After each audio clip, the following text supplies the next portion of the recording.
एक छोटे से गांव में गरीब परिवार की बेटी इंदु रहती थी। उसके माता पिता साधारण किसान थे और इंदु उनकी इकलौती संतान थी। उन्होंने उसे बड़े लाड़ प्यार से पाला था। इंदु बेहद खूबसूरत और गुणों से भरपूर थी। उसका स्वभाव सरल और विनम्र था। वह अपने माता पिता के साथ गांव के एक छोटे से घर में संतोषपूर्ण जीवन व्यतीत कर रही थी। उस गांव पर राजा सूर्य प्रताप का शासन था। राजा सूर्य प्रताप अभी अविवाहित था और अक्सर अपनी प्रजा की स्थिति जानने के लिए गांवों का दौरा करता था। एक दिन जब वह इंदु के गांव के पास से गुजर रहा था, उसी समय इंदु अपने घर के पास नदी किनारे कपड़े धो रही थी। उसकी सरलता और सौंदर्य ने राजा सूर्य प्रताप का ध्यान खींच लिया। वह तुरंत ही उसकी ओर आकर्षित हो गया। राजा ने अपने घोड़े को रोका और इंदु से बातचीत करने के लिए उसके पास गया। लेकिन जैसे ही इंदु ने राजा को देखा, वह घबराकर अपने घर की ओर भाग गई। राजा ने उसे आवाज दी, लेकिन वह बिना कुछ कहे अपने घर के अंदर चली गई। राजा की आवाज सुनकर इंदु के पिता रामलाल बाहर आए। उन्होंने राजा को अपने दरवाजे पर खड़ा देखा तो हड़बड़ा गए। उन्होंने हाथ जोड़कर कहा, महाराज, आप हमारे घर पर कैसे आए? क्या हमसे कोई गलती हुई? राजा ने मुस्कुराते हुए कहा, नहीं रामलाल, तुमसे कोई चूक नहीं है, बल्कि मैं एक विशेष कार्य के लिए यहां आया हूं। रामलाल ने कांपते हुए पूछा, क्या हुक्म है महाराज? राजा ने गंभीरता से कहा, तुम्हारी बेटी इंदु मुझे पसंद है, मैं उससे विवाह करना चाहता हूं। रामलाल ये सुनकर हैरान रह गए। वह एक साधारण किसान थे और राजा का प्रस्ताव ठुकराना उनके लिए संभव नहीं था। उन्होंने सोचा कि उनकी बेटी अब राजमहल में रानी के रूप में सुखी जीवन जिएगी। कुछ ही दिनों में विवाह संपन्न हुआ और इंदु राजमहल आ गई। शादी के बाद के शुरुआती दिन बेहद सुखद थे। राजा सूर्य प्रताप का इंदु के प्रति व्यवहार बहुत अच्छा था। समय के साथ इंदु ने एक पुत्र को जन्म दिया। पूरे राजमहल में खुशियों का माहौल था। विवाह के 6 वर्ष बीत गए। इंदु का पुत्र अब 5 साल का हो गया था। लेकिन इस बीच राजा का मन धीरे धीरे इंदु से हटने लगा। एक दिन की बात है, राजा सूर्य प्रताप गांव का भ्रमण करने निकले थे। तभी उनकी नजर एक महिला पर पड़ी जो इंदु से अधिक आकर्षक थी। राजा ने शीघ्र ही उससे विवाह कर लिया और उसे राजमहल में ले आया। नई रानी के आने के बाद इंदु का जीवन मुश्किलों से भर गया। नई रानी उसे हमेशा नीचा दिखाने का प्रयास करती थी।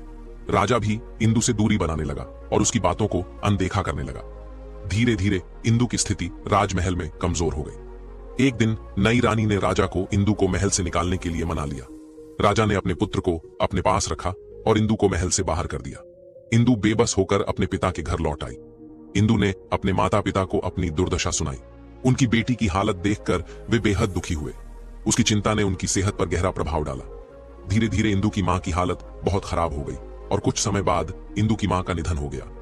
पत्नी की मृत्यु ने रामलाल को भी तोड़ दिया और वे भी संसार से चल बसे। इंदु अब पूरी तरह अकेली रह गई।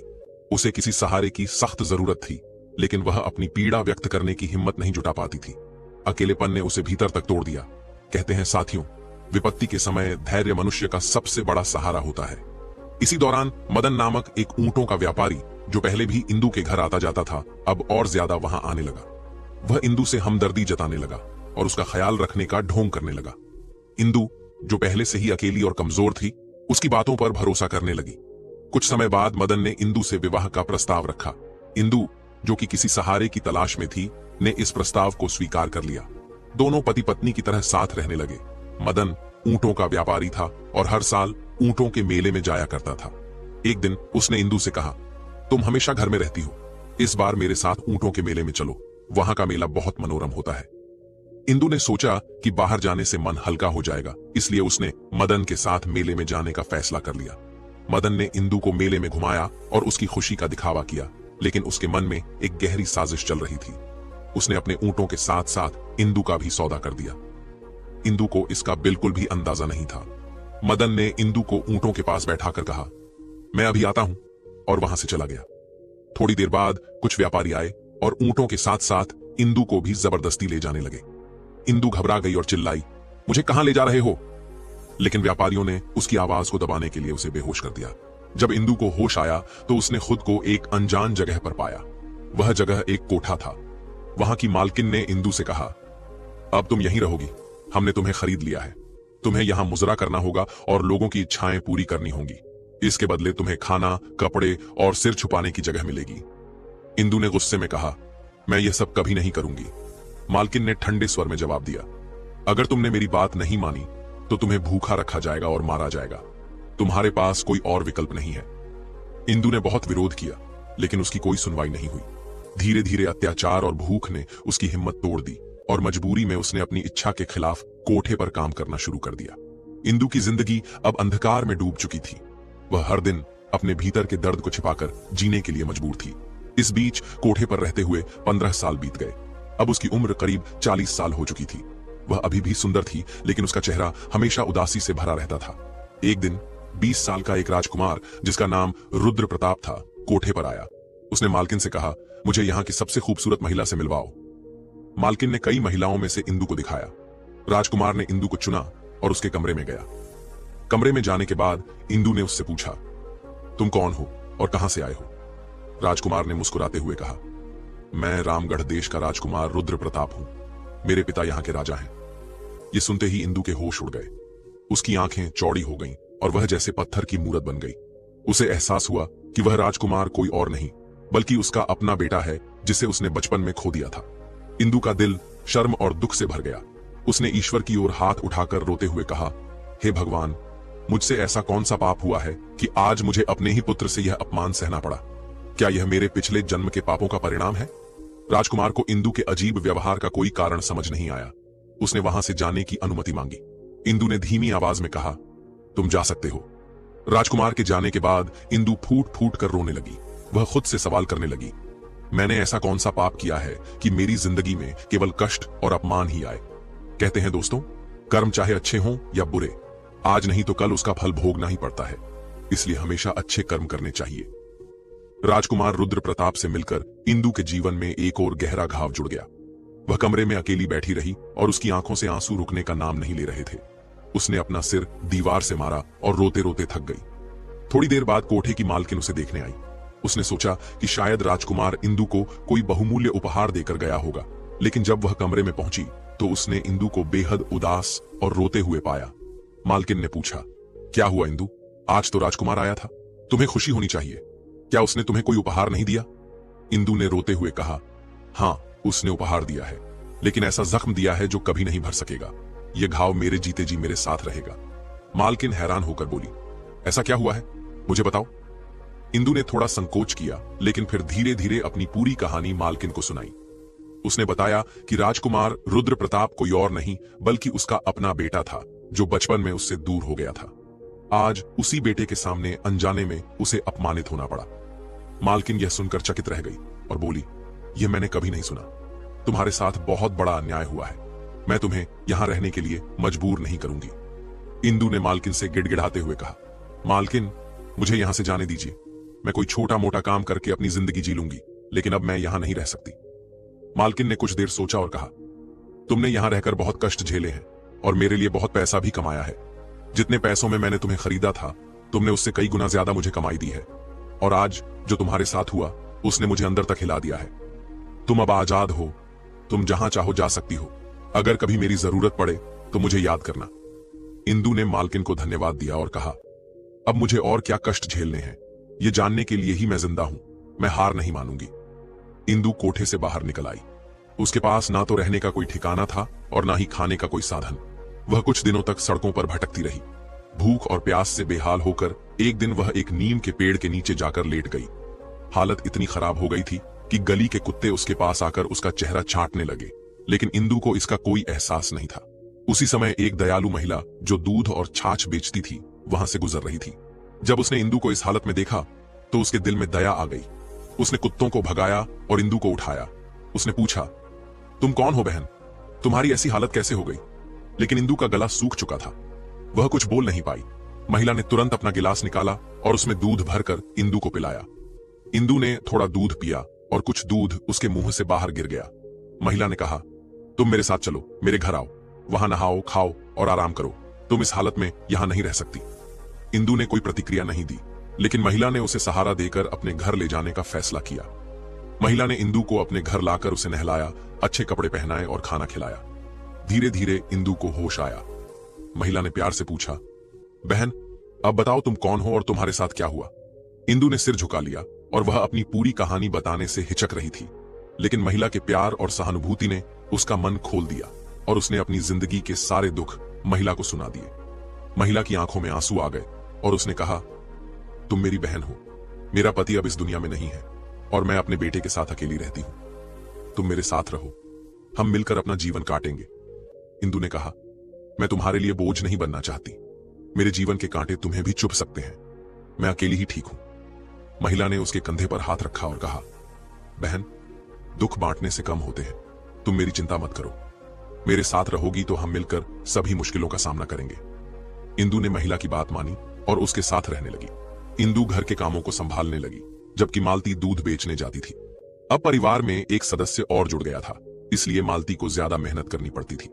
इंदु ने यह सब देखा और एक दिन मालती से कहा, बहन, अगर मैं भी तुम्हारे साथ दूध और छाछ बेचने जाऊं तो हमारा गुजारा बेहतर हो सकता है। मालती ने मना किया, तुम घर पर ही रहो, बाहर का काम मेरे लिए ठीक है। इंदु मुस्कुराते हुए बोली, हम दोनों मिलकर मेहनत करेंगे तो पैसे भी ज्यादा मिलेंगे और तुम्हारा बोझ भी कम होगा। अंततः मालती मान गई। अब दोनों मिलकर काम करने लगी। सुबह बच्चे को स्कूल भेजने के बाद दोनों दूध बेचने जाती और बच्चे के लौटने तक घर का काम भी निपटा लेती। 3 महीने इसी तरह बीत गए। एक दिन मालती दूध बेचने जा रही थी, जब अचानक रास्ते में उसका संतुलन बिगड़ गया और दूध का घड़ा गिरकर टूट गया। मालती जमीन पर बैठकर रोने लगी और बोली, अब क्या करूं, आज सारा दूध बर्बाद हो गया। इंदु ने उसे संभालते हुए कहा, बहन, दूध के लिए क्यों दुखी हो रही हो? मेरा पूरा जीवन तो नष्ट हो चुका है, फिर भी मैं खड़ी हूं। चलो घर चलते हैं। मालती ने पैर में चोट लगने की शिकायत की। इंदु ने उसे सहारा देकर घर पहुंचाया और हल्दी तेल लगाकर उसकी पट्टी की। अब दूध बेचने का सारा काम इंदु अकेले संभालने लगी, क्योंकि मालती की चोट ठीक नहीं हो रही थी। कुछ दिन बीत गए, लेकिन जख्म बढ़ता ही गया। अब मालती का शरीर कमजोर होने लगा था। इंदु दिन रात उसकी सेवा करती, बच्चे का ख्याल रखती और बाहर का काम भी संभालती। धीरे धीरे 6 महीने बीत गए। एक दिन मालती की हालत बहुत बिगड़ गई और उसने अपनी आखिरी सांस ली। इंदु के लिए यह बहुत बड़ा झटका था। मालती ने उसे अपनी बहन माना था और अब वही बहन उसे छोड़कर चली गई थी। मालती के बेटे की देखभाल अब इंदु की जिम्मेदारी थी। बच्चा अपनी मां की मौत के बाद चिड़चिड़ा और उदास रहने लगा। वह बार बार अपनी मां के बारे में पूछता। इंदु उसे समझाती, तुम्हारी मां भगवान के पास गई है, वह कुछ दिनों में वापस आ जाएंगी। धीरे धीरे बच्चे ने इंदु को अपनी मां मान लिया। समय बीतता गया और बच्चा बड़ा हो गया। अब वह 16 साल का हो चुका था और काम में इंदु की मदद करने लगा। एक दिन लकड़ियां लेने के लिए इंदु और मालती का बेटा पास की पहाड़ी पर गए। वहां एक सूखा पेड़ था, जिसकी लकड़ियां काटने के लिए इंदु उस पर चढ़ गई। लकड़ी काटते समय जिस टहनी पर वह खड़ी थी वह टूट गई। इंदु नीचे गिरते हुए पहाड़ी से लुढ़ककर घने जंगल में गिर गई। बेटा यह देखकर घबरा गया और उसने पहाड़ी के नीचे झांका, लेकिन इंदु कहीं नजर नहीं आई। डर और घबराहट में वह गांव लौट आया और सबको यह बात बताई। इंदु पहाड़ी से गिरकर दलदल में फंस गई थी। वह गर्दन तक दलदल में ढसी हुई थी। 5 दिनों तक उसने वहां संघर्ष किया।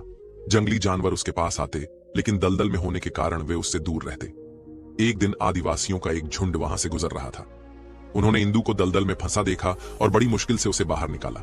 वह अब भी जीवित थी, लेकिन वह गंभीर रूप से घायल थी। उसके दोनों पैर टूट चुके थे। आदिवासियों ने उसे अपने कबीले में ले जाकर उसकी देखभाल शुरू की। इंदु को आदिवासियों ने दलदल से तो बचा लिया था, लेकिन उसकी हालत गंभीर थी। उसके पैरों की हड्डियां इतनी बुरी तरह टूट चुकी थीं कि उन्हें ठीक करना संभव नहीं था। आदिवासियों ने उसका उपचार किया, लेकिन उसकी दोनों टांगें काटनी पड़ी। इंदु ने इस बात को ईश्वर की इच्छा मानकर स्वीकार कर लिया। धीरे धीरे वह आदिवासियों की भाषा और इशारों को समझने लगी। वहां की एक बुजुर्ग महिला जो ध्यान और आध्यात्मिक विद्या में निपुण थी, इंदु का बहुत ख्याल रखती थी। इंदु को पता चला कि वह महिला एक विशेष ध्यान विधि जानती थी, जिससे व्यक्ति अपने अतीत को देख और समझ सकता है। इंदु ने जिद की कि वह अपने पूर्व जन्म के बारे में जानना चाहती है। बुजुर्ग महिला ने उसे समझाया, यह ठीक नहीं होगा। अपने अतीत में झांकने से अक्सर व्यक्ति वर्तमान में भी शांति खो देता है। जो प्रकृति ने भुला दिया है उसे भूल जाना ही बेहतर होता है। लेकिन इंदु ने अपनी बात पर जोर देते हुए कहा, मैं जानना चाहती हूं कि मेरे जीवन में इतने दुख क्यों हैं। मैंने ऐसा क्या किया है जिसके कारण मुझे यह सब सहना पड़ रहा है? अगर अतीत जानने से और दुख मिलेगा तो मैं उसे भी सह लूंगी। बूढ़ी महिला ने उसे ध्यान की एक कठिन प्रक्रिया सिखाई। उसने कहा, तुम्हें हर पल को याद करते हुए अपने अतीत तक पहुंचना होगा। यह साधना बहुत लंबे समय तक चलेगी। इंदु ने पूरी लगन के साथ ध्यान विधि का अभ्यास शुरू किया। धीरे धीरे उसने अपने जीवन के गुजरे हुए पल याद करना शुरू किया। लंबे समय तक ध्यान लगाने के बाद इंदु अपने पिछले जन्म में पहुंच गई। उसने देखा कि उसका नाम मंजरी था और वह एक साधारण परिवार की सदस्य थी। उसके जीवन का सबसे बड़ा दुख यह था कि उसे संतान सुख नहीं मिला था। इस वजह से वह गहरे मानसिक अवसाद में चली गई थी। गांव के लोग उसे ताने देते थे, और उसकी यह स्थिति उसे भीतर से तोड़ने लगी थी। अपनी निराशा और दुखों से बचने के लिए मंजरी ने एक तांत्रिक की सलाह पर कुछ विशेष अनुष्ठान शुरू किए। उसे विश्वास दिलाया गया कि यह अनुष्ठान उसके जीवन में खुशियां लाएंगे। उसे बताया गया कि अगर वह 15 बच्चों की बलि देगी तो उसे संतान प्राप्त हो सकती है। मंजरी ने वैसा ही किया। गांव के 15 बच्चों को उसने चुराकर मार डाला। किसी तांत्रिक के झांसे में आकर उसने यह पाप कर दिया। वह खुद निसंतान थी। लोग उसका मुंह तक नहीं देखना चाहते थे और उसे इस बात की जलन होती थी। संतान ना होने का दुख और लोगों के बर्ताव ने उसे मानसिक रूप से असंतुलित कर दिया था।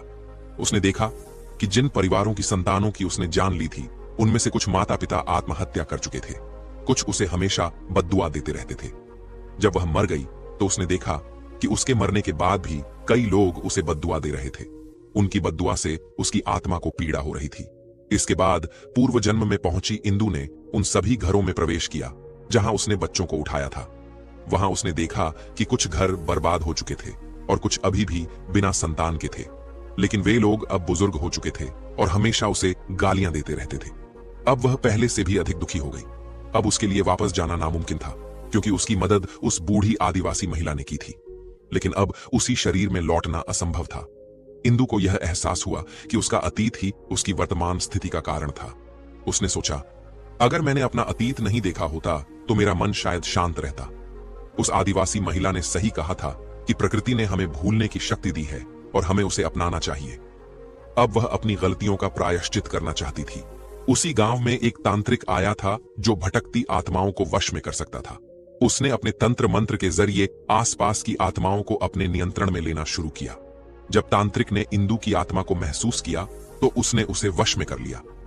तांत्रिक आत्माओं का इस्तेमाल अपने स्वार्थ के लिए करता था। जब इंदु की बारी आई तो उसने तांत्रिक से रोते हुए कहा, मैंने पहले ही अपने जीवन में कई गलतियां की हैं, मुझसे अब और गलत काम मत करवाओ।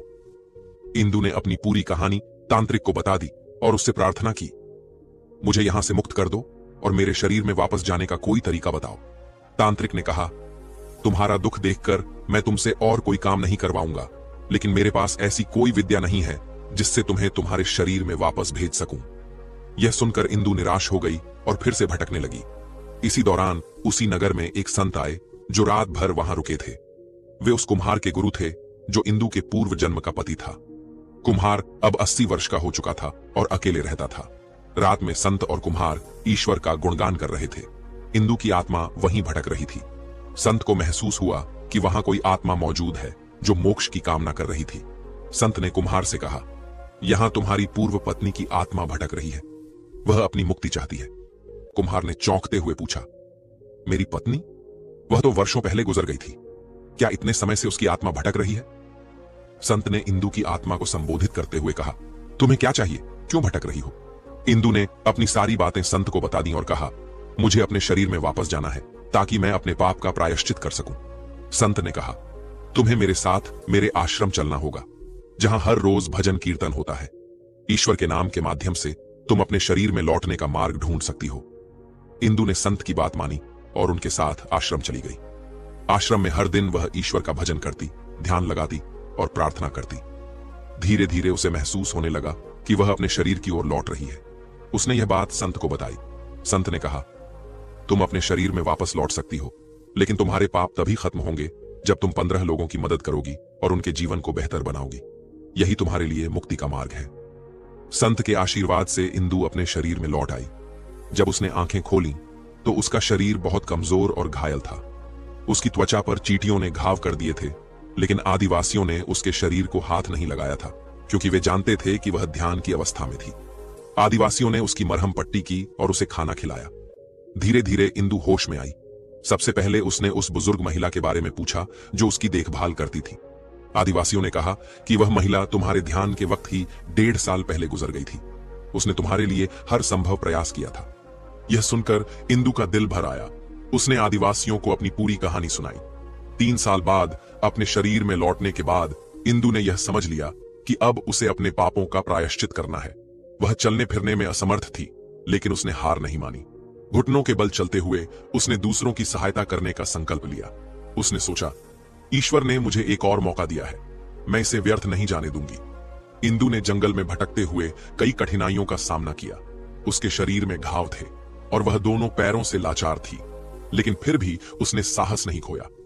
उसने ठान लिया था कि वह अपने पापों का प्रायश्चित करेगी और 15 जिंदगियां बचाने का अपना उद्देश्य पूरा करेगी। एक दिन जंगल में चलते हुए इंदु ने देखा कि एक सांप कांटों में फंसा हुआ है। कांटे उसकी त्वचा में गहरे चुभ गए थे, जिससे वह असहाय और दर्द से तड़प रहा था। इंदु ने सोचा कि वह इस सांप की मदद कर सकती है। सांप ने जैसे ही इंदु को अपनी ओर आते देखा, उसने फन उठाकर फुफकार शुरू कर दी। इंदु डर गई, लेकिन फिर भी उसने साहस दिखाया। उसने पास पड़े एक लंबे डंडे से धीरे धीरे सांप को कांटों से बाहर निकालने की कोशिश की। सांप पहले बहुत गुस्से में था, लेकिन धीरे धीरे वह शांत हो गया। इंदु ने अपने कपड़े का एक टुकड़ा सांप पर डालकर उसके शरीर से कांटे निकाल दिए। सांप को राहत मिली और उसने इंदु को धन्यवाद देने के लिए अपनी फुफकार धीमी कर ली। इंदु को महसूस हुआ कि उसने एक जीवन बचाया है। उसने सोचा, शायद ईश्वर ने मुझे इसी उद्देश्य के लिए जीवित रखा है। कुछ दिन बाद इंदु जंगल में एक शिकारी से मिली। उसने देखा कि शिकारी अपने कंधे पर एक हिरण का बच्चा लटकाए हुए जा रहा था। यह दृश्य देखकर इंदु का दिल पसीज गया। उसने शिकारी से कहा, भाई, इस मासूम जानवर को छोड़ दो, इसे भी अपनी जिंदगी जीने का हक है। शिकारी ने कहा, मैं इसे बेचकर अपना गुजारा करता हूं, यह मेरा काम है। इसे छोड़ दूंगा तो मैं और मेरा परिवार भूखा रहेगा। इंदु ने उसे समझाने की कोशिश की, भाई, इन जीवों को मारने की बजाय तुम जंगल से लकड़ियां काटकर या फल फूल तोड़कर बेच सकते हो। यह भी एक ईमानदार काम है। जानवरों को मारना गलत है, उन्हें भी ईश्वर ने हमारे जैसा जीवन दिया है। शिकारी पर इंदु की बातों का गहरा असर हुआ। उसने हिरण के बच्चे को छोड़ दिया और वादा किया कि वह अब कभी किसी जानवर को नहीं मारेगा। इंदु बहुत खुश हुई। उसने सोचा, शायद अब इस शिकारी का जीवन बदल जाएगा और इसके साथ कई जानवरों की जिंदगी भी बच जाएगी। इंदु ने ठान लिया कि वह हर दिन जंगल में जाएगी और किसी जरूरतमंद की मदद करेगी। उसे पता था कि यही उसका प्रायश्चित है। इंदु ने जंगल में भटकते हुए यह संकल्प किया कि वह अब हर दुखी प्राणी की सहायता करेगी। एक दिन चलते चलते उसने देखा कि एक भेड़िया झाड़ियों में फंसा हुआ है। उसके पैरों में कांटे चुभे हुए थे। वह दर्द से कराह रहा था और लंबी आवाजें निकाल रहा था। इंदु पहले तो डर गई। वह भेड़िए से थोड़ी दूरी पर बैठ गई और उसे देखती रही। भेड़िया भी उसे देख रहा था। कुछ देर बाद भेड़िया अपनी आवाज को धीमा करते हुए उसकी तरफ देखने लगा, जैसे कह रहा हो, मुझे मदद चाहिए, मैं तुम्हें कोई नुकसान नहीं पहुंचाऊंगा। इंदु ने धीरे धीरे अपने डर पर काबू पाया और भेड़िए के पास जाने का साहस किया। उसने अपने कांपते हाथों से उसके सिर पर धीरे से हाथ रखा। भेड़िया बिल्कुल शांत था। इंदु ने उसके पैरों से कांटे निकाले। भेड़िए को तुरंत आराम मिला। भेड़िया कुछ दूर चला, फिर वापस आया और इंदु के हाथ चाटने लगा। ऐसा लग रहा था जैसे वह अपनी भाषा में उसे धन्यवाद दे रहा हो। इसके बाद वह भेड़िया जंगल की ओर चला गया। यह घटना इंदु के लिए बहुत खास थी। उसने पहली बार महसूस किया कि जानवरों में भी भावना और प्रेम होता है। उसने सोचा, अगर मैं इन्हें थोड़ा सा सहारा दे सकती हूं तो क्यों ना अपना जीवन इसी काम में लगाऊं। इसके बाद इंदु ने ठान लिया कि वह हर जीव की मदद करेगी, चाहे वह इंसान हो, जानवर हो या पेड़ पौधे। घुटनों के बल चलते हुए भी वह रोज जंगल में निकलती और जरूरतमंदों की सहायता करती। इंदु का यह प्रयास धीरे धीरे पूरे जंगल में प्रसिद्ध हो गया। जानवर और पक्षी अब उसके पास आकर रहने लगे। उन्हें सूरज की ओर देखते हुए अपने अंतिम समय को स्वीकार कर लिया। वह धीरे धीरे गिर पड़ी। आसपास की गिलहरी ने जब यह देखा तो उसने अपनी आवाज में सभी जानवरों और आदिवासियों को बुलाया। सभी ने मिलकर इंदु को विदाई दी। उसके शरीर को धरती में समर्पित किया गया। हर किसी ने प्रेम और श्रद्धा के साथ उसकी आत्मा की शांति के लिए प्रार्थना की। इंदु के जाने के बाद जंगल में चमत्कारी परिवर्तन हुए। पहले जहां सालों तक बारिश नहीं होती थी, अब हर साल वहां पर्याप्त बारिश होने लगी। नदी और तालाब पानी से भर गए। पेड़ पौधे हमेशा हरे भरे रहने लगे। सभी जीव और आदिवासी महसूस करते थे कि इंदु की आत्मा अब भी जंगल में मौजूद है। वह अपनी प्रेम और दयालुता के माध्यम से सभी के दिलों में जीवित थी। साथियों, अब मैं आपको कुछ ऐसी बातें बताने जा रहा हूं कि किन कारणों से कुछ स्त्रियां संतान सुख से वंचित रहती हैं और कैसे लोग अपने अच्छे भले जीवन को कष्टमय बना लेते हैं। पहली बात, गलत कार्यों का प्रभाव। इंदु ने अपने पिछले जन्म में दूसरों को हानि पहुंचाने वाले कार्य किए थे। उसने निर्दोष बच्चों को परेशान किया और गलत मार्ग पर चली। गलत कर्मों का प्रभाव हमारे जीवन पर पड़ता है। चाहे वह तुरंत न दिखाई दे, लेकिन धीरे धीरे यह समस्याएं उत्पन्न कर सकता है। हमें अपने कर्मों को हमेशा सही दिशा देनी चाहिए, क्योंकि कर्मों का फल आज नहीं तो कल मिलना तय है। दूसरी, दूसरों के प्रति क्रोध और जलन। इंदु अपने पूर्व जन्म में संतान की कमी के कारण दुखी थी। उसने अपनी परेशानी को संभालने के बजाय दूसरों की खुशियों से जलन और क्रोध करना शुरू कर दिया। इस नकारात्मक सोच ने उसकी स्थिति को और जटिल बना दिया। हमें ईर्ष्या और गुस्से के बजाय दूसरों की खुशियों में खुश होना और अपने मन को शांत रखना सीखना चाहिए। तीसरी बात, प्रकृति के नियमों के खिलाफ जाना। इंदु ने संतान पाने के लिए ऐसे उपाय अपनाए जो प्रकृति के नियमों के विपरीत थे। उसने धैर्य और समझदारी से काम नहीं लिया, जिसके कारण उसकी स्थिति और भी कठिन हो गई। हमें हर समस्या को धैर्य और सहजता से स्वीकार करना चाहिए। गलत रास्तों को अपनाने से हमारी परेशानियां हल होने के बजाय और बढ़ सकती हैं। दोस्तों, वक्त कैसा भी हो, कर्म हमेशा अच्छे होने चाहिए, क्योंकि आज नहीं तो कल कर्मों का लौटना तय है और हमें अपनी करनी और कठनी का जवाब जरूर मिलता है।